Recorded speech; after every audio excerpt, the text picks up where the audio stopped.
Hi, it's Crystal with Skinny Life, and I wanted to talk about really living the skinny life. When we start living the skinny life, we need to make some new agreements with ourselves.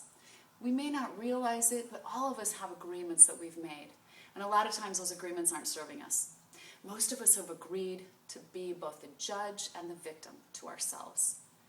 When we're the judge, we're continually condemning ourselves. When we're the victim, we keep replaying those negative experiences and reliving all those emotions from those experiences that pull us down.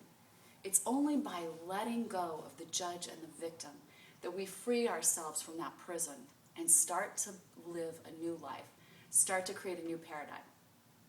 Skinny life requires that you make new agreements with yourselves. New agreements that say, I don't have to be the judge anymore. I don't need to condemn myself. Agreements that say, I don't want to be the victim anymore. I refuse to be the victim.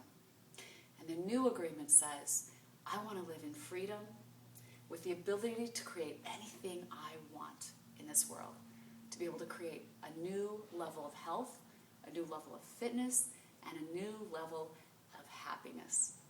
Start making the new agreements today.